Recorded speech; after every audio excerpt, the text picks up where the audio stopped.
السلام علیکم ورحمۃ اللہ وبرکاتہ۔ سورہ البقرہ آیت 31۔ نحمدہ ونصلی علی رسولہ الکریم، اما بعد فاعوذ باللہ من الشیطان الرجیم، بسم اللہ الرحمن الرحیم۔ رب اشرح لی صدری ویسر لی امری واحلل عقدۃ من لسانی یفقہوا قولی ربی زدنی علما۔ ہم قصہ آدم و ابلیس کل آخر میں پڑھ رہے تھے۔ میں نے آپ کو وہ جب سٹارٹ کروایا تو میں نے آپ کو بتایا کہ یہ قصہ ہمیں یہ سمجھاتا ہے کہ اللہ تعالیٰ کی اس دنیا کے بارے میں، ہم انسانوں کے بارے میں پلاننگ سکیم کیا ہے، کیوں بنایا گیا ہم انسانوں کو۔ اور پھر میں نے آپ کو کیا بتایا کہ اللہ نے ایک جگہ بنائی، جنت، بہت خوبصورت، بہت قیمتی، اور اللہ نے اس دنیا میں، اس جنت میں بسانے کے لیے یہ دنیا بنائی کہ اس دنیا میں انسانوں کا چناؤ کر کے اللہ یہاں سے اٹھا کر بندوں کو لے کر جائیں گے، پھول چن کر اس جنت میں اللہ تعالیٰ رکھیں گے۔ تو یہ دنیا عارضی طور پر بنائی، ہمارے امتحان کے لیے بنائی، اور یہ ٹائم اوور ہو جانا ہے، جس کو جتنا بھی ٹائم ملا۔ اب آدم علیہ السلام کی تخلیق کا ذکر اللہ نے کیا کہ میں ایک خلیفہ بنانے والا ہوں۔ خلیفہ کون تھا؟ میں نے آپ کو کل بتایا تھا، کون سی مخلوق ہوگی وہ؟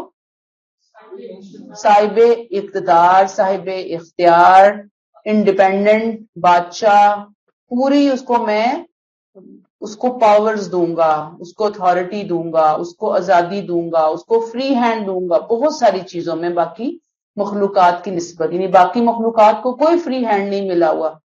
وہ جیسے گھڑی کی سوئیاں چل رہی ہوتی ہیں نا، ایسے وہ چلیں گے اللہ کے حکموں کے مطابق۔ وہ اپنی مرضی، اپنی من مانی نہیں کر سکتے، وہ اس دائرے سے باہر نہیں نکل سکتے، لیکن انسان نکلے گا، انسان کو آزادی ہوگی، وہ اپنی آزادی کو سرنڈر کرے گا یا نہیں کرے گا۔ ٹھیک، اب یہاں کیا کہہ رہے ہیں اللہ آیت 31 میں، وَعَلَّمَ آدَمَ الْأَسْمَاءَ كُلَّهَا ثُمَّ عَرَضَهُمْ عَلَى الْمَلَائِكَةِ۔ اس کے بعد یعنی فرشتوں کو جواب دے دیا۔ فرشتوں نے کیا کہا تھا کہ اللہ آپ کیوں بنانے جا رہے ہیں وہ مخلوق کے جو کیا کرے گی ان کے خیال میں؟ زمین میں خون ریزی اور فساد کرے گی، کیوں ایسی مخلوق بنانے جا رہے ہیں؟ تو اللہ نے کہا جو میں جانتا ہوں وہ تم نہیں جانتے۔ اس کے بعد اللہ تعالیٰ نے آدم کو سب نام سکھا دیے، الاسماء کلہا، انسانوں کے نام، قیامت تک آنے والے انسانوں کے نام کا ڈیٹیل دے دی، ناموں کی ڈیٹیل دے دی، تعارف کروا دیا۔ گویا سی وی جیسے ہوتی ہے نا، ریزیومے ہوتا ہے کسی کا، ڈیٹیل ہوتی ہے ہر بندے کے بارے میں، موٹی موٹی ڈیٹیلز ہوتی ہیں، وہ اللہ نے دے دی۔ یاد رکھ لیں یہاں پر آیت کے آغاز میں ہی کہ یہ نیک انسانوں کے ناموں کا تعارف تھا، یہ کوئی فزکس، کیمسٹری، میتھ، بایو کا، سائنس، ٹیکنالوجی کا علم نہیں تھا جو اللہ نے دیا تھا۔ ٹھیک، اللہ نے کیا کیا؟ آدم کو سب نام سکھائے اور انہیں فرشتوں کے سامنے پیش کیا۔ کن کو پیش کیا؟ یہ جن کے نام سکھائے گئے تھے نا، ان ساری مخلوقات کو جیسے دکھایا گیا، جیسے ایک جگہ پہ اللہ تعالیٰ ہیں، آدم علیہ السلام بنائے گئے ہیں، فرشتے موجود ہیں اسی محفل کے اندر، اور پھر سامنے ان کو یوں سمجھے کہ پورا منظر ان کے سامنے پیش کر دیا گیا اور بتا دیا گیا کہ یہ ہیں وہ لوگ جن کے نام آدم کو سکھائے گئے۔ ابھی میں ایکسپلین کر رہی ہوں۔ ٹھیک، فَقَالَ أَنْبِئُونِي بِأَسْمَاءِ هَٰؤُلَاءِ إِن كُنتُمْ صَادِقِينَ۔ اللہ نے کہا، فرمایا مجھے ان کے نام بتاؤ اگر تم اپنے اس خیال میں سچے ہو۔ فرشتوں سے کہا کہ یہ جو مخلوق ہے نا، ان کے نام تم مجھے بتاؤ اگر تم اپنے اس دعوے میں سچے ہو کہ یہ زمین میں جا کر بس فساد اور خون ریزی ہی کریں گے۔ اب آپ دیکھ لیجئے کہ یہ پہلی بات، پہلا کوسچن، یہ کن لوگوں کے نام تھے جو آدم علیہ السلام کو سکھائے گئے؟ یہ وہ لوگ تھے کہ جو آزادی پا کر، اختیار پا کر، پاورز پا کر اللہ کا شکر ادا کریں گے، ان اختیارات سے اللہ کے حقوق کی ادائیگی کرنے کی پوری کوشش کریں گے، دوسروں کو بھی ان کے حق ادا کرنے کی ترغیب دیں گے، یہاں تک کہ بار بار ان کی زندگی میں ایسے مواقع آئیں گے کہ وہ اپنا سب کچھ قربان بھی کر دیں گے۔ اب ان میں کون لوگ ہیں؟ رسول، انبیاء، صدیقین، شہداء، مجددین، مصلحین، صالحین، ساری کیٹیگری کے لوگ ہیں کہ جو کھڑے ہوں گے اختیارات کو پا کر اپنے حقوق کی ادائیگی کے مشن پر، اور دوسروں کو بھی کہہ رہے ہوں گے آؤ اور اللہ کا حق ادا کرو۔ اللہ تعالیٰ نے یہ نام دیے ان لوگوں کو، فرشتوں کے سامنے ان تمام قیامت تک آنے والے نیک لوگوں کو پیش کر کے بتایا گیا، اچھا ان کے نام بتاؤ، انبئونی باسمائی، اگر تم اس گمان میں سچے ہو کہ آدم کی اولاد اختیار پا کر زمین میں جا کر فساد کرے گی تو بتاؤ کہ یہ کون ہے؟ یہ فساد کرنے والے ہیں یا زمین میں امن قائم کرنے والے ہیں، عدل قائم کرنے والے ہیں، عاجزی اختیار کرنے والے ہیں، سرنڈر کرنے والے ہیں؟ گویا اللہ نے فرشتوں کو ایک طرح سے ان کی برین واشنگ کی، بڑی لاجیکلی، کوئی ڈنڈے کے زور سے نہیں کی، سختی سے نہیں کی۔ اللہ ان کو قائل کر رہے ہیں کہ تمہاری ایک رائے تھی آدم علیہ السلام کی تخلیق کے وقت کہ یہ تو صحیح نہیں ہونے جا رہا۔ اللہ نے کہا کہ اگر کوئی رائے قائم کی جا سکتی ہے تو تبھی قائم کی جا سکتی ہے نا جب تصویر کا دوسرا رخ بھی سامنے ہوگا۔ تمہارے سامنے صرف ایک با اختیار مخلوق، جو کہ میں نے آپ کو بتایا کہ رائے ہے کہ جنات تھے جو دنگے فساد کی انتہا پہ پہنچے ہوئے تھے، تمہارے سامنے ایک ہی رخ ہے کہ نہیں یہ فسادی ہوں گے، یہ خون ریزیاں کریں گے۔ تمہارے سامنے دوسرا رخ نہیں ہے کہ نہیں سارے ہی برے نہیں ہوں گے، سارے ہی ماڑے نہیں ہوں گے، اچھے بھی ہوں گے اور بہت اچھے ہوں گے، تو بدگمانی کی کوئی وجہ نہیں ہے۔ اب ایک سوال یہاں اٹھتا ہے ذہنوں میں کہ یہ جو اولاد آدم کا مشاہدہ کروایا گیا، ان نیک لوگوں کا مشاہدہ کروایا گیا، یہ کہاں کروایا گیا؟ کہاں تھی یہ سب چیزیں؟ مخلوقات کہاں تھی؟ تو اس کا جواب یہ ہے، اگر آپ کو یاد ہو اور آگے جا کر بھی ہم پڑھیں گے، کہ اللہ نے آدم علیہ السلام کی تخلیق کے بعد قیامت تک آنے والی جتنی انسانیت تھی ان تمام روحوں کو پیدا کر دیا تھا، اور پیدا کر کے اللہ نے ان کو ایک جگہ پہ اکٹھا کیا تھا، اور وہاں پر اللہ نے ان سے ایک وعدہ لیا تھا، ان روحوں سے ایک وعدہ لیا تھا، اور اس وعدے کا ذکر آگے ہم قرآن میں جا کر پڑھیں گے۔ وہ وعدہ عہد الست کے نام سے مشہور ہے، جو روحوں سے لیا گیا تھا ان کے جسموں میں آنے سے پہلے، اور اللہ تعالیٰ نے وہاں پر وعدہ کیا تھا، ان سے پوچھا تھا کہ کیا میں تمہارا رب ہوں؟ تو انہوں نے کہا تھا ہاں، جب دیکھ لیا تھا نا سامنے، اللہ کو دیکھ رہے تھے اس وقت، تمہیں دیکھ رہی تھی، ہاں اللہ تو ہمارا رب ہے، روحوں نے اقرار کیا تھا۔ تو اس عہد کو عہد الست کہا جاتا ہے۔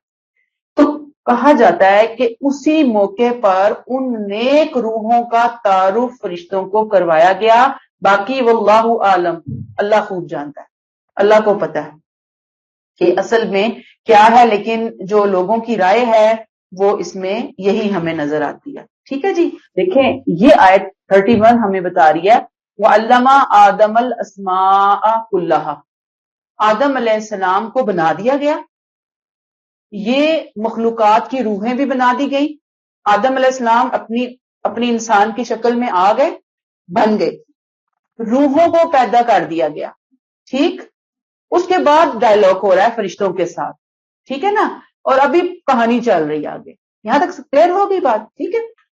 اچھا جی، آیت نمبر 32 قالوا سبحانك لا علم لنا الا ما علمتنا انك انت العلیم الحکیم۔ فرشتوں نے جب دیکھا نا یہ ساری بات، اللہ نے کہا نا آؤ ذرا آ کے جواب دو۔ تصویر کا ایک رخ دیکھ کے بدگمانی کرنے لگ گئے تھے، دیکھو تصویر کا دوسرا رخ، کتنے کتنے نیک قربانیاں کرنے والے، سب کچھ نچھاور کرنے والے لوگ ہوں گے، اپنی جانیں ہتھیلی پر رکھ کر دین کو لے کر چلنے والے لوگ ہوں گے۔ تو جب انہوں نے یہ دیکھا نا تو فوراً پکار اٹھے، سبحانک، اے اللہ تو پاک ہے، تو بے عیب ہے، تو ہر خامی سے پاک ہے، تیرا کوئی فیصلہ غلط ہو ہی نہیں سکتا، تو واحد تنہا پرفیکٹ ہے، ہم نہیں ہیں پرفیکٹ۔ فرشتوں نے کیا کہا؟ ہم تو پرفیکٹ نہیں ہیں، ہم نے تو بات جو ذہن میں آئی ہم نے وہ بات کہہ دی، اے اللہ خامی سے پاک تو بس آپ ہی کی ذات ہے، ہم تو بس اتنا ہی علم رکھتے ہیں جتنا آپ نے ہم کو دیا، انکا انت العلیم الحکیم، سب کچھ جاننے والا اور سمجھنے والا تو آپ کے سوا کوئی نہیں۔ یہاں پہ رک کر ایک بات ذہنوں میں رجسٹر کر لیجئے کہ یہ جو لفظ ہے نا سبحانک، قرآن اینڈ تک ہم چلیں گے آپ کو یہ لفظ بار بار بار بار ریپیٹیشن کے طور پر ملے گا۔ اس لفظ کے بیک گراؤنڈ کو ذہنوں میں بٹھائیں گے، بات سمجھ آ جائے گی کہ جب بھی سبحانہ کا لفظ آتا ہے نا، فوراً اس کے بعد کوئی ایسا واقعہ، کوئی ایسی بات ہوتی ہے کہ جس سے یہ بات اللہ ہمیں بتانا سمجھانا چاہتے ہیں کہ اللہ کی شان بہت بلند ہے، اس کا ہر کام حکمت پر مبنی ہے، وہ کوئی کام ایسا نہیں کر سکتا کہ جو پرفیکشن کے لیول سے نیچے ہو۔ ہماری جو عقلیں، ہماری جو سمجھ، ہماری فکر، ہماری سوچ وہاں تک پہنچ ہی نہیں سکتی۔ وہ پاک ہے، وہ بے عیب ہے، اس کے ہر کام میں خیر ہی خیر ہے، ہر کام میں خیر ہے۔ یہ بات ہمیں سمجھ نہیں آتی تو ہم سبحانک، پاک ہے، بلند ہے، بے عیب ہے، ہر فیصلہ اس کا 100% رائٹ ہے، ٹرو ہے، وہ تو بہت مہربان ہستی ہے، ہمارا علم محدود ہے۔ انہوں نے کیا کہا؟ لا علم لنا، ہمیں نہیں ہے علم، الا ما علمتنا، جتنا علم آپ نے ہمیں دیا۔ علم اور حکمت کا اصل خزانہ تو انکا انت العلیم الحکیم، اصل العلیم، اصل الحکیم اے اللہ آپ ہیں۔ گویا فرشتوں نے اپنی انکساری کا مظاہرہ کیا، اپنی عاجزی کا مظاہرہ کیا، اپنا سر جھکا دیا کہ اللہ آپ تو جو کام کر رہے ہیں اپنے کامل علم، اپنی حکمت کی بنیاد پر کر رہے ہیں، آپ کو تو سب معلوم ہے، ہمیں تصویر کا ایک رخ ہمارے سامنے تھا، نیگیٹو پہلو، آپ پازیٹیو بھی جانتے ہیں، پازیٹیو نیگیٹو دونوں جانتے ہیں۔ ہماری کوئی وزڈم نہیں ہے، ہم میں تو وزڈم ہے ہی نہیں، ساری وزڈم، ساری حکمت آپ کے پاس ہے اللہ تعالیٰ، ہم تو اتنا ہی جانتے ہیں جتنا آپ نے ہمیں سکھایا۔ کلیئر ہوگی یہاں تک بات؟ آیت 33 قَالَ يَا آدَمُ أَنبِئْهُمْ بِأَسْمَائِهِمْ، اللہ نے کہا آدم سے، اے آدم تم ان فرشتوں کو ان کے نام بتاؤ۔ ان کے نام سے مراد ان ہستیوں کے نام بتاؤ، انٹرو دیجئے اے آدم، ان کی انٹرو، ان کا تعارف، ان کا ڈیٹیل، ان کا سی وی، ان کی اچیومنٹس بتائیے آپ، ٹھیک ہے؟ فَلَمَّا أَنبَأَهُم بِأَسْمَائِهِمْ، جب آدم نے فرشتوں کو ان کے نام بتا دیے، قَالَ أَلَمْ أَقُل لَّكُمْ إِنِّي أَعْلَمُ غَيْبَ السَّمَاوَاتِ وَالْأَرْضِ، تو پروردگار نے فرشتوں سے فرمایا کیا میں نے تم سے کہا نہ تھا کہ آسمانوں اور زمین کے سارے راز میں ہی جانتا ہوں، اور وَأَعْلَمُ مَا تُبْدُونَ وَمَا كُنْتُمْ تَكْتُمُونَ، جو میں جانتا ہوں میں وہ بھی جانتا ہوں جو تم ظاہر کر رہے ہو، میں وہ بھی جانتا ہوں جو کچھ تم چھپا رہے ہو۔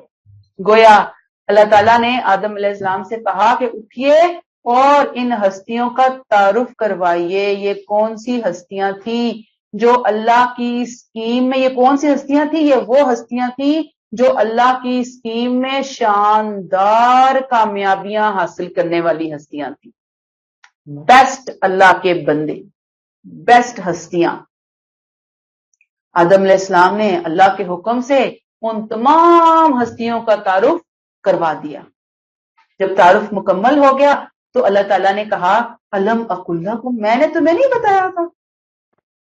کون سی کیا بات؟ جب آدم علیہ السلام کی تخلیق ہونے جا رہی تھی، اللہ نے پچھلی بات سے اٹھایا کہ میں تمہیں بتا رہا تھا کہ میں زمین میں اپنے خلیفہ بنانے والا ہوں، با اقتدار با اختیار مخلوق بنانے والا ہوں، اور ان لوگوں کا انتخاب کرنے والا ہوں کہ جو اس اختیار کے باوجود اطاعت پر قائم رہیں گے۔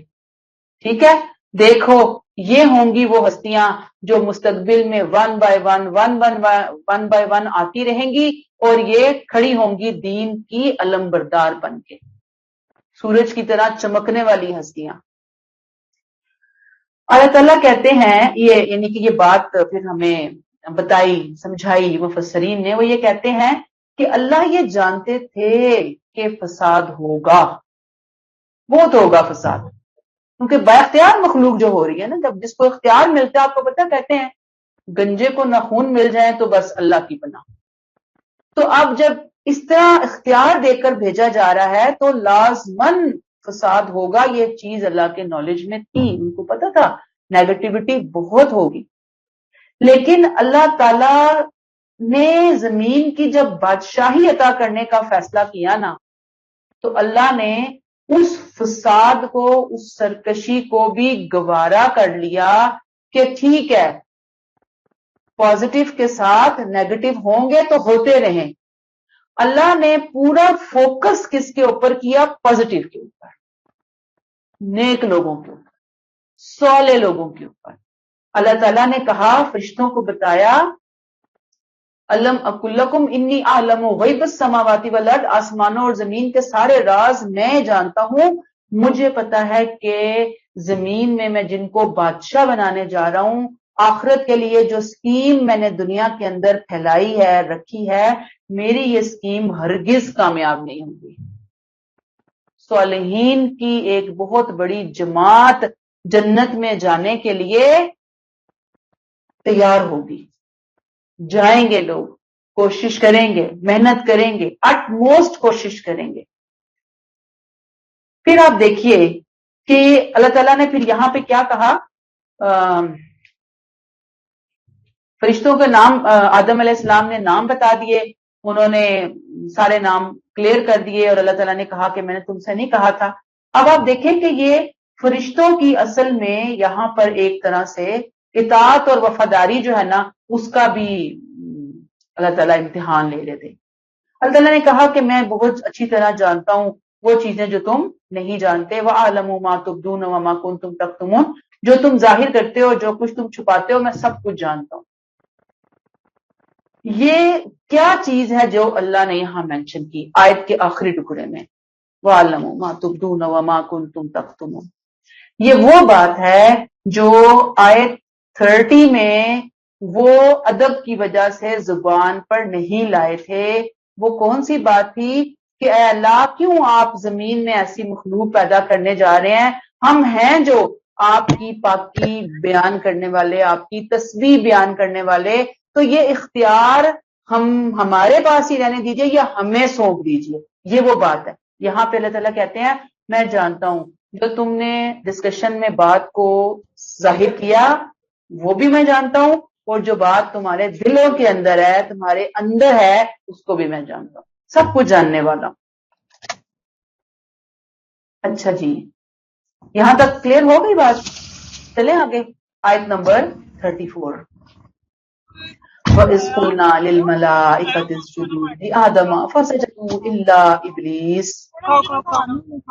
ہماری اس اسکیم میں انسان کے امتحان کو سمجھنے کے لیے، یعنی ہماری یہ اسکیم تھی، آدم کا، انسانوں کا ایک امتحان اسی وقت اللہ نے لے لیا، ٹیسٹ لے لیا گیا۔ آدم کو تخلیق کرنے کے بعد فوراً امتحان میں ڈال دیے گئے۔ اللہ کہتے ہیں ذرا یہ واقعہ بھی انہیں سنائیے۔ یہ جو باتیں میں بیان کرتی ہوں نا، آیت کا ترجمہ بیان کرنے سے پہلے پچھلی آیت سے اگلی آیت کے کنیکشن کو جوڑنے کے لیے، وارننگ کے لیے میں آپ کو بتاتی ہوں، کیونکہ یہ وہ بعض دفعہ ہم دیکھتے ہیں کہ جب آیت پچھلی آتی ہے پھر اگلی آتی ہے، ہمیں سمجھ نہیں آتی کہ یہ دونوں آیتیں آپس میں جڑ کیسے رہی ہیں، کیسے جڑیں گی۔ تو وہ میں آپ کو تفسیر کا یہی فائدہ ہوتا ہے کہ جب ہم تفسیر کی کلاس لیتے ہیں ہمیں اس چیز کی اویئرنیس ہوتی ہے، ہمیں نالج ملتا ہے کہ اصل میں پچھلی آیت میں کیا بات ہو رہی ہے، اگلی میں کیا ہو رہی ہے، اللہ اب یہاں کیا بتانا چاہ رہے ہیں۔ اور ہم دیکھتے ہیں کہ ہر آیت پچھلی آیت سے بہت خوبصورتی کے ساتھ جڑی ہوئی ہے، جیسے موتی جڑے ہوئے ہوتے ہیں ایک دوسرے کے ساتھ۔ تو اللہ نے کہا میں نے ایک اسکیم بنائی ہے جنت میں نیک لوگوں کو بسانے کے لیے، ان کو بتاؤ ذرا کہ آدم کا، انسان کا امتحان، پہلے انسان کا امتحان کیسے لیا گیا۔ ایک واقعہ ہوا، وہ کیا ہوا؟ جب ہم نے کہا وَإِذْ قُلْنَا لِلْمَلَائِكَةِ اسْجُدُوا لِآدَمَ، جب ہم نے فرشتوں سے کہا کہ آدم کو سجدہ کرو، فَسَجَدُوا إِلَّا إِبْلِيسَ، تو وہ سجدہ ریز ہو گئے مگر ابلیس نہیں مانا۔ ابا واستکبر، اس نے انکار کیا اور اکڑ بیٹھا۔ وَكَانَ مِنَ الْكَافِرِينَ، اور کافروں میں شامل ہو گیا، انکار کرنے والوں میں شامل ہو گیا۔ فرشتوں سے ہم نے کہا سجدہ کرو۔ سجدہ دو طرح سے ہوتا ہے، بالکل جیسے ہم سجدہ کرتے ہیں نماز کے اندر، زمین، ماتھے کو زمین پہ، پیشانی کو زمین پہ لگا دینا۔ دوسرا تعظیم کے طور پر کسی کے آگے اپنے سر کو جھکانا، یعنی ایک تو رکوع کی کیفیت ہوتی ہے اور ایک سر کو جھکانے کی کیفیت، جیسے بو ڈاؤن۔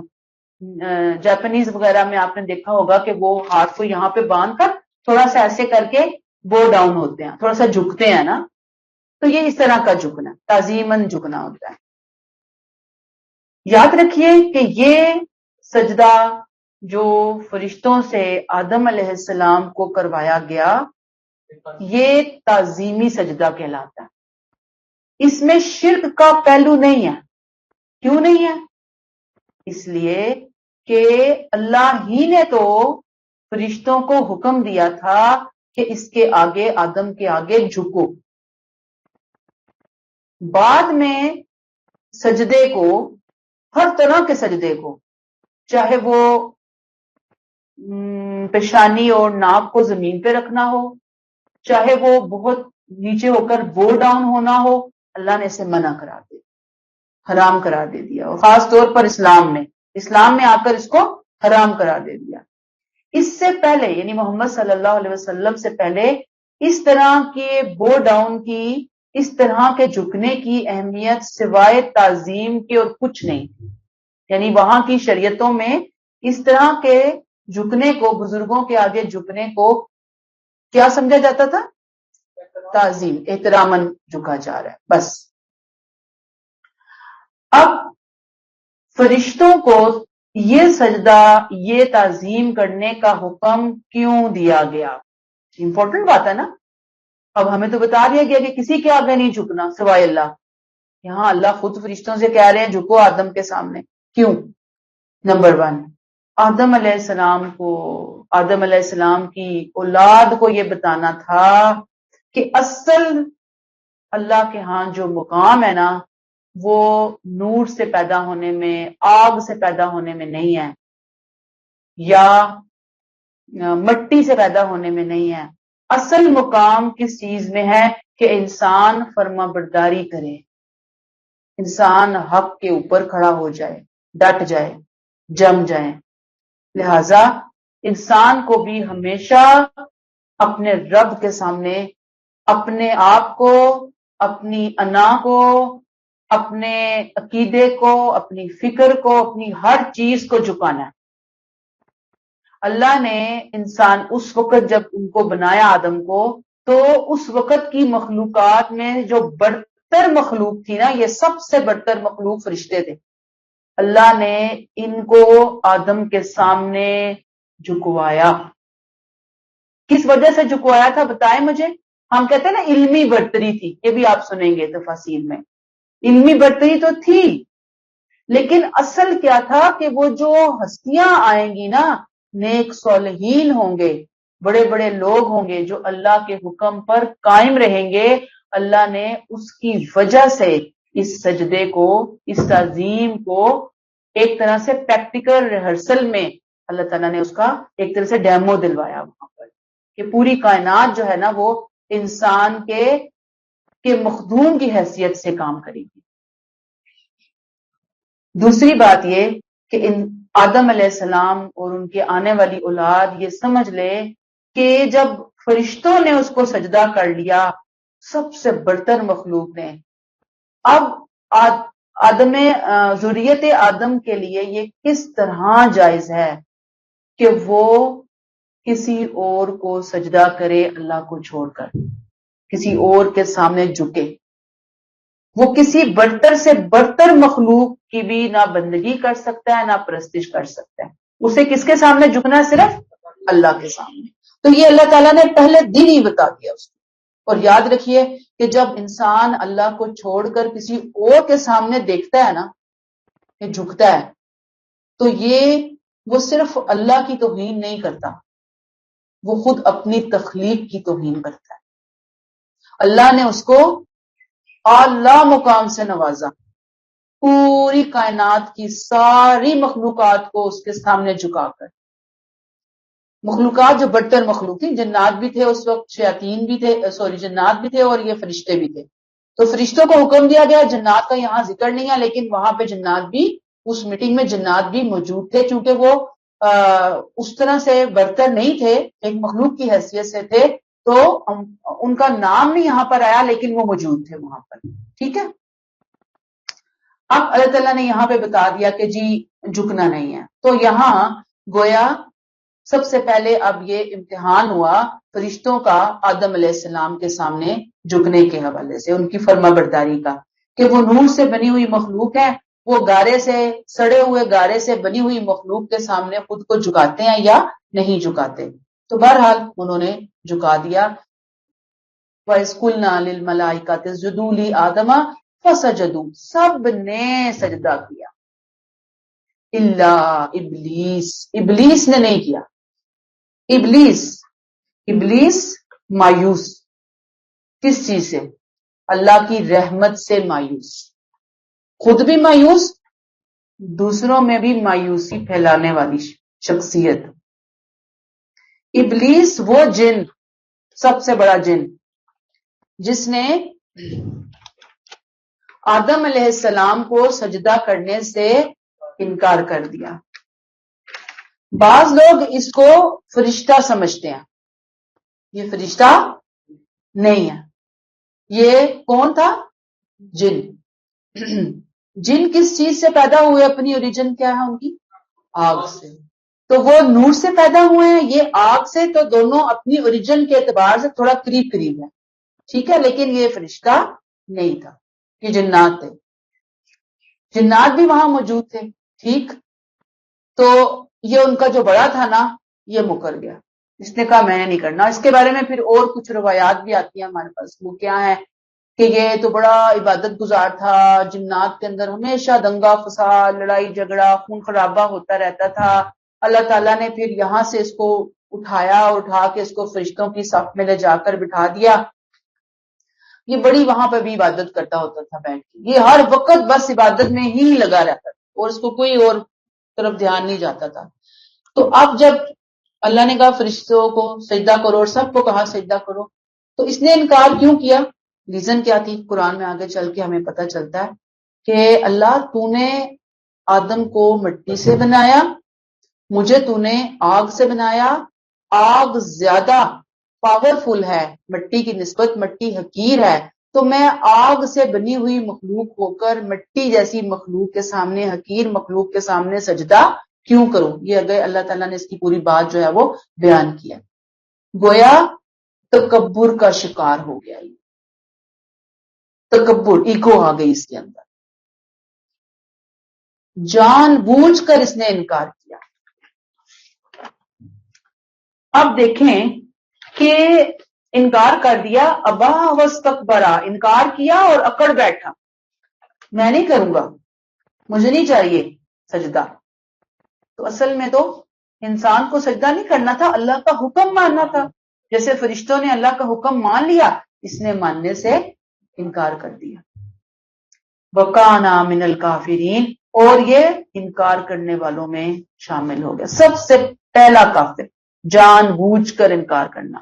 پتا تھا اسے، اللہ کے حکم کو اس نے سائڈ پہ رکھ دیا. اچھا جی، اب یہاں سے کچھ اور باتیں ہم لیتے ہیں. پہلی بات کہ اللہ تعالی آدم و ابلیس کا قصہ کیوں لے کر آئے، کیا بتانا چاہ رہے ہیں. دیکھیں تمہید شروع ہوئی ہے، متقین، کفار، منافقین کی بات ہوئی. اللہ نے انسان کی تخلیق کے مقاصد پیچھے بتائے کہ کائنات بنائی، انسان کے فائدے کے لیے بنائی، اس کے لیے اللہ نے ڈیزائن کیا، اور اللہ تعالیٰ نے پھر اپنی قدرت کی مثالیں دی. ٹھیک ہے، مختلف باتیں تھیں. یہ قصہ کیوں لایا گیا؟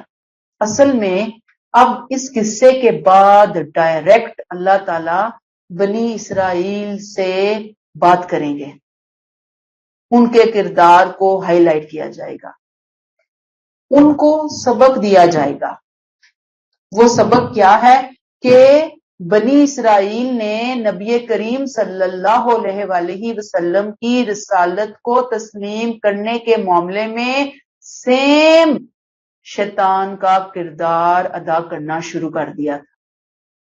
اللہ نے کہا تھا رسول کو مانو، اللہ نے کہا تھا قرآن کو مانو، لیکن بنی اسرائیل میں سے اکثریت انکار کی روش پر قائم ہو گئی کہ نہیں ماننا. آگے جا کے ہم ان کی ہسٹری پڑھنے جا رہے ہیں انشاءاللہ. ٹھیک ہے، تو اللہ تعالیٰ نے کہا کہ فرشتوں کی پیروی کرو رسول کو ماننے کے لیے، یہ شیطان کی پیروی مت کرو. یہ کیا تھا؟ یہ لوگ اپنے خاندان، اپنی نسل، اپنے نسب کے غرور میں مبتلا ہو گئے تھے. بنی اسرائیل یہ کہتے تھے ہم نبیوں کے خاندان سے تعلق رکھنے والے لوگ، ہم اس بنی اسماعیل جن کے بارے میں ان کی نسلوں کو یہ امی بولتے تھے. کیوں؟ وہاں نبی نہیں آئے تھے. اب اسماعیل علیہ السلام کے بعد سے لے کر نبی کریم صلی اللہ علیہ وسلم تک آپ صلی اللہ علیہ وسلم آئے بس. ٹھیک، تو یہ کہتے تھے امیوں کی جو ایک نسل ہے، ہم ان کو سجدہ کیوں کریں. دیکھیں کتنی ریزیمبلنس ہے نا. یہ میں کہتی ہوں تفسیر کا فائدہ ہوتا ہے کہ شیطان کے نقش قدم پر چلے. اس نے کہا کہ میں آگ سے بنا ہوا، میں مٹی والے بنے ہوئے کو سجدہ کیوں کروں. یہاں یہ بنی اسرائیل بھی سیم اسی جگہ پہ جا کے کھڑے ہو گئے تھے کہ ہم کیوں مانے رسول کو. اللہ نے کہا اپنے دماغوں کو ٹھیک کر لو، اپنی اصلاح کر لو.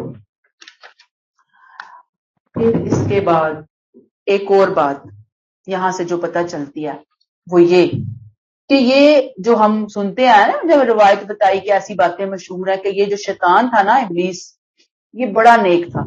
تو یاد رکھیے یہ جتنا بھی نیک تھا نا، یہ اندر سے اتنا نیک نہیں تھا. یہ نیک باہر سے تھا. جو اندر سے نیک ہوتا نا، اس کی نیکی اینڈ تک رہنی تھی نا. نہیں، ایسا نہیں ہوا. اللہ نے اس کے اندر کی جو ایک نیگیٹو چیز تھی نا، کمزوریاں تھی، خامیاں تھی، اللہ نے اس واقعے کو جب کیا تو اس کی وہ جو کمزوری تھی، ویک پوائنٹ، وہ ایکسپوز کر دیا اللہ نے. وہ پہلے سے موجود تھا. ہمیں جو سمجھ آتی ہے تفسیر پڑھ کر وہ یہی کہ وہ جب عبادت بھی کرتا ہوگا، اتنا نیک صالح ہوگا، تو وہ اپنے آپ کو کچھ نہ کچھ سمجھتا ہی ہوگا کہ دیکھو میں کتنا نیک ہوں، میں کہاں پہنچ گیا، میں کتنی عبادت کر رہا ہوں، اور دیکھو میری قوم کے باقی جو شخصیات، کریکٹرز ہیں، وہ کتنے برے ہیں، کیسے ہیں، فلاں ہیں. یہ چیزیں ہوں گی، تکبر ہوگا. اینڈ پہ آ کے اللہ نے اس کو ایکسپوز کر دیا، ایسے حالات پیدا کر دیے. وہ ڈے ون سے ہی متکبر تھا، اللہ نے اس کا تکبر سامنے لے آیا. یاد رکھیے کہ اللہ کی یہ سنت ہے کہ وہ ناپاک لوگوں کو برداشت نہیں کرتے. جو لوگ ظاہر میں کچھ ہوتے ہیں اندر سے کچھ ہوتے ہیں، عموماً اللہ کی سنت ہے کہ وہ عموماً وہ لے آتے ہیں کسی نہ کسی زندگی کے سٹیج پہ ان لوگوں کو باہر. وہ ایک حدیث کا مفہوم بھی ہے نا کہ ایک آدمی جو ہے وہ ساری زندگی نیکیوں کے سے عمل کرتا رہتا ہے حتیٰ کہ اس کے اور جنت کے درمیان ایک بالش کا فاصلہ رہ جاتا ہے اور پھر وہ تقدیر آڑے آتی ہے اور اس کو جہنم میں ڈال دیا جاتا ہے. وہ کیا ہوا بھائی؟ وہ یہی کہانی ہے. وہ ساری ایک شخص جو ہے وہ ساری زندگی جہنمیوں کے کام کرتا رہتا ہے حتیٰ کہ اس کے اور جہنم کے درمیان ایک بالشت کا فاصلہ رہتا ہے کہ وہ لکھا آڑے آتا ہے اور وہ ایک دم پلٹ جاتا ہے. وہ کیا چیز ہے؟ ایسی چیزیں ہیں کہ اندر خیر ہوتی ہے، اندر خوبیاں ہوتی ہیں یا اندر برائیاں ہوتی ہیں، اللہ اس کو سامنے لے آتے ہیں. یہ اللہ کی سنت ہے. لہذا جو لوگ اپنا احتساب کرتے رہتے ہیں، خود پر چیک اینڈ بیلنس رکھتے ہیں، اپنی نیت کو، اپنے ارادوں کو، اپنی سوچوں کو، اپنے خیالات کو، صرف ظاہری اعمال کو نہیں، وہ تو کرنے ہی کرنے ہیں، اندر سے بھی خود کی صفائی خود کرتے رہتے ہیں، حسن خاتمہ کی دعائیں کرتے رہتے ہیں، تو اللہ تعالیٰ یقیناً ان کے ساتھ اینڈ میں اچھا معاملہ فرماتے ہیں. لیکن جو لوگ احتساب نہیں کرتے، ظاہری بات ہے کہ پھر ایک مشکل صورتحال بن جاتی ہے.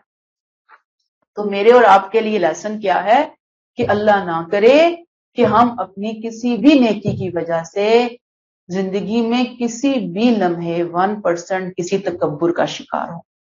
اور تکبر آگے قرآن میں ہم پڑھیں گے، احادیث مبارکہ میں ہم پڑھیں گے، تکبر بہت سخت اللہ کو ناپسند ہے، بالکل گوارا نہیں کرتے اللہ تعالیٰ. تکبر ہے کیا؟ انشاءاللہ بعد میں ہم اس کو دیکھیں گے. پھر ایک آخری چیز جو میرے اور آپ کے لیے سبق ہے یہاں پر، وہ یہ کہ جو آدم علیہ السلام کا امتحان ہوا ہو رہا آگے چل کر، فرشتوں کا امتحان ہوا، جنات کا، ابلیس کا امتحان ہوا، قیامت تک ہم انسانوں کے بھی امتحانات ہوں گے. مختلف قسم کے امتحانات ہیں، جس میں سے ایک امتحان یہ بھی ہو سکتا ہے کہ اللہ نے کسی کو بہت امیر بنایا اور کسی کو بہت غریب بنا دیا. اب غریب کا امتحان کیا ہے کہ اسے صبر کرنا ہے. امیر کا امتحان کیا ہے کہ وہ غریب کو اپنے سے کم تر نہ سمجھے. دوسرا، اگر وہ اس کی کچھ مدد کرنے کی پوزیشن میں ہے تو اس کی مدد کرے، یہ اس کی ذمہ داری بنتی ہے. ایسے ہی اس کا امتحان یہ بھی ہو سکتا ہے کہ وہ کسی بڑے اچھے خاندان سے تعلق رکھنے والا ہو، اس کے خاندان میں نامی گرامی لوگ موجود ہوں، کوئی بہت نیک بزرگ ہستی، کوئی دنیاوی اعتبار سے بہت بڑا عہدہ سٹیٹس رکھنے والی ہستی. بڑے خاندان جیسے ہوتے ہیں نا، پڑھے لکھے خاندان، بڑے بڑے جاگیردار اور فلاں انجینئر تو فلاں ڈاکٹر. اس نے خود تو نہیں چنا نا اس خاندان کو، اللہ نے اس کو بھیجا اس خاندان میں تو وہ پیدا ہوا نا. اب کسی اور کا خاندان ممکن ہے ایسا نہ ہو، سارے بیچارے غریب لوگ ہوں، بہت کم پڑھے لکھے لوگ ہوں، بس ایسے ہی لوگ ہوں. ٹھیک ہے، اب وہ جو امیر ہے وہ کہ جی میں تو بڑے اعلیٰ خاندان سے ہوں، میں تو یہ، میں تو فلاں. تو یہ اس کا امتحان ہو گیا کہ اب وہ وہاں پہ کیا رویہ اختیار کرتا ہے کسی غریب اور اس کے غریب خاندان کو دیکھ کر. ٹھیک ہے، تو اب یہاں پر وہی بات آ جاتی ہے کہ امتحان بہت سارے ہوں گے، ہمارے بہت سارے امتحانات. جیسے آپ دیکھیں نا، بچے آپ کے ہمارے پیپر دیتے ہیں، کبھی کیمسٹری کا پیپر ہوتا ہے، کبھی بایو کا ہوتا ہے، کبھی میتھ کا ہوتا ہے، کبھی کمپیوٹر کا ہوتا ہے. پھر بچے آگے پڑھتے جاتے ہیں، پیپرز کی جو برانچز ہیں، کیٹیگریز مختلف ہوتی چلی جاتی ہیں. ایسے ہی اللہ کے ہاں بھی ہر لیول پہ مختلف امتحانات کے پرچے سیٹ ہوئے ہوتے ہیں. اللہ امتحان لے رہے ہوتے ہیں اپنے بندوں کا. لیکن یاد رکھیے، اس کو ذہنوں میں بٹھا لیجئے کہ ایک امتحان جو بار بار ریپیٹ ہوتا ہے، ایک امتحان جو نمبر 1 پہ ہوتا ہے انسان کا، وہ کون سا امتحان ہے؟ وہ یہی امتحان ہے انا کا امتحان، میں کا امتحان. میں ٹھیک ٹھاک انسان چل رہا ہوتا ہے، سمجھ ہی نہیں آتی میں کہاں سے آ جاتی ہے بیچ میں. کبھی وہ میں دنیاوی سٹیٹس کے اعتبار سے، عزت شہرت مال دولت کے اعتبار سے آتی ہے، کبھی وہ میں جو دینداری ہے اس کے راستے سے اندر آ جاتی ہے، پرہیزگاری کی میں آ جاتی ہے انسان کے اندر، اپنی اچھائیوں کی میں آ جاتی ہے اس کے اندر. بہت زیادہ ڈرنے کی ضرورت ہے، بہت زیادہ اللہ سے معافی مانگنے کی ضرورت ہے، بہت زیادہ اللہ کے سامنے گڑ گڑا کر عاجزی اور انکساری مانگنے کی ضرورت ہے. اور کبھی آپ کو فیل ہو کہ اب میں نے میں کا مظاہرہ کر دیا، میں آ گئی یہاں پر، فوراً اللہ سے معافی مانگ کہ اللہ مجھے نہیں بولنا چاہیے تھا یہ لفظ، مجھے نہیں کہنا چاہیے تھا، اللہ مجھ سے ہوئی ہے غلطی، اللہ تو مجھے معاف کر دے. فوراً کیونکہ شیطان ہے نا ہمارے ساتھ، وہ فوراً ہمیں ورگلاتا ہے اور فوراً ہمیں ڈی ٹریک کرتا ہے. لہذا جب بھی ایسا ہو تو فوراً ہمیں کیا کرنا ہے، اپنی میں کو سائڈ پہ ڈال کر اللہ کے سامنے جھک جانا ہے. اور اگر کسی بندے کے ساتھ کہہ دیا وہ لفظ جملہ، اس سے بھی سوری کرنا ہے کہ مجھے یہ نہیں کہنا چاہیے تھا. ٹھیک ہے، جیسے میں عموماً کہتی ہوتی ہوں کہ جیسے ہم عموماً دوسروں کو کہتے تھے بے وقوف، فلاں تو ہے ہی بہت بے وقوف، گویا آپ بہت عقل والے ہیں، اللہ نے آپ کو بہت عقل دے دی. دوسرے بیچارے کے پاس اتنی عقل نہیں تھی، ہوتی تو وہ بھی وہی بات کر لیتا جس طرح آپ کر رہے ہیں، جیسے آپ سوچ رہے ہیں، جیسے آپ جس اینگل سے آپ چیزوں کو دیکھ رہے ہیں اس نے نہ دیکھا تو وہ بیوقوف ٹھہرا آپ کی کتاب میں، آپ کی گڈ بک کے اندر. جو ملی آپ کو حکمت، دنائی، چیزوں کو دیکھنا، سمجھداری، ریسورسز، خاندان، اچھی تربیت، اس کو نہیں ملی ہوگی نا. آپ دوسرے کو بیوقوف کہہ کر کیا ثابت کرنا چاہتے ہیں؟ یہ کیا ہے؟ تکبر. یہ کیا ہے؟ شیطان کا طریقہ. تو بات یہ کہ چھوٹی چھوٹی چیزیں انشاءاللہ ہم سیکھتے جائیں گے اور اپنی ٹریننگ کرتے چلے جائیں گے. تو بات یہاں پر یہ ہے کہ قریش اور یہود نبی کریم صلی اللہ علیہ وسلم کو پہچان گئے تھے. کیسے؟ جیسے اپنے بچوں کو پہچاننے میں کوئی غلطی نہیں کرتا، قرآن کو پہچان گئے تھے بالکل 1% انہیں کوئی ڈاؤٹ نہیں تھا کہ یہ اللہ کی کتاب نہیں ہے. اس کے باوجود انہوں نے نہیں مانا. اس کے پیچھے ریزن کیا تھی؟ وہ کہتے تھے کہ ہم بڑے چہیتے ہیں، اللہ کے چوزن پیپل ہیں، ہم کیوں مانے، امی کو کیوں مانے، اس نبی امی کو اور امیوں کے پیچھے سے آنے والی نسل کے اندر آنے والے رسول کو کیوں مانے. وہی شیطان کا طریقہ. تو اللہ تعالیٰ یہاں پہ یہی بات ہمیں بتا رہے ہیں کہ اپنی اصلاح کر لو. انہیں بتایا جا رہا ہے، قرآن نازل ہو رہا ہے کہ اے قریش، اے بنی اسرائیل، شیطان کا طریقہ کار اختیار نہ کرو، اس کو چھوڑ دو. امت مسلمہ کو بتایا جا رہا ہے کہ کبھی بھول کر بھی شیطان کے رستے پر چل کر انا کو بیچ میں مت لانا اور اپنے آپ کو سرنڈر کر دینا اور تکبر کا شکار نہ ہونا. تکبر کیا ہے؟ نبی کریم صلی اللہ علیہ وآلہ وسلم نے فرمایا نمبر 1 رد حق، حق کا انکار کر دینا. حق کیا ہے؟ قرآن حق ہے. حق کیا ہے؟ نبی کریم صلی اللہ علیہ وسلم کی جو سنتیں ہیں، ثابت شدہ سنتیں، وہ حق ہے.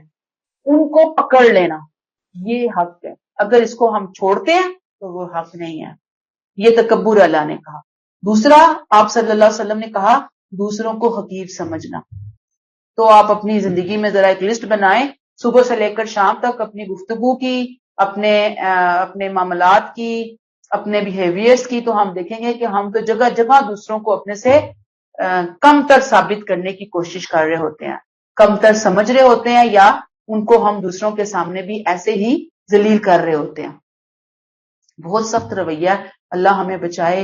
اللہ تعالیٰ ہم یہ جو ہم اس چند گھڑیاں جو یہاں پہ سب اکٹھے ہو کر بیٹھے، لوگ اپنے اپنے گھروں میں بیٹھے ہیں، یہ گھڑیاں بڑی قیمتی گھڑیاں ہیں، قرآن سے جڑے ہوئے ہم ہیں الحمدللہ. اس ٹائم پہ اللہ تعالیٰ بہت دعائیں سن بھی رہے ہوتے ہیں اس وقت. تو ہم اللہ سے کہتے ہیں اللہ تعالیٰ ہمارے اندر سے تکبر زندگی کے آخری سانس تک کھرچ کے نکال دے، ہمیں عاجزی انکساری عطا فرما.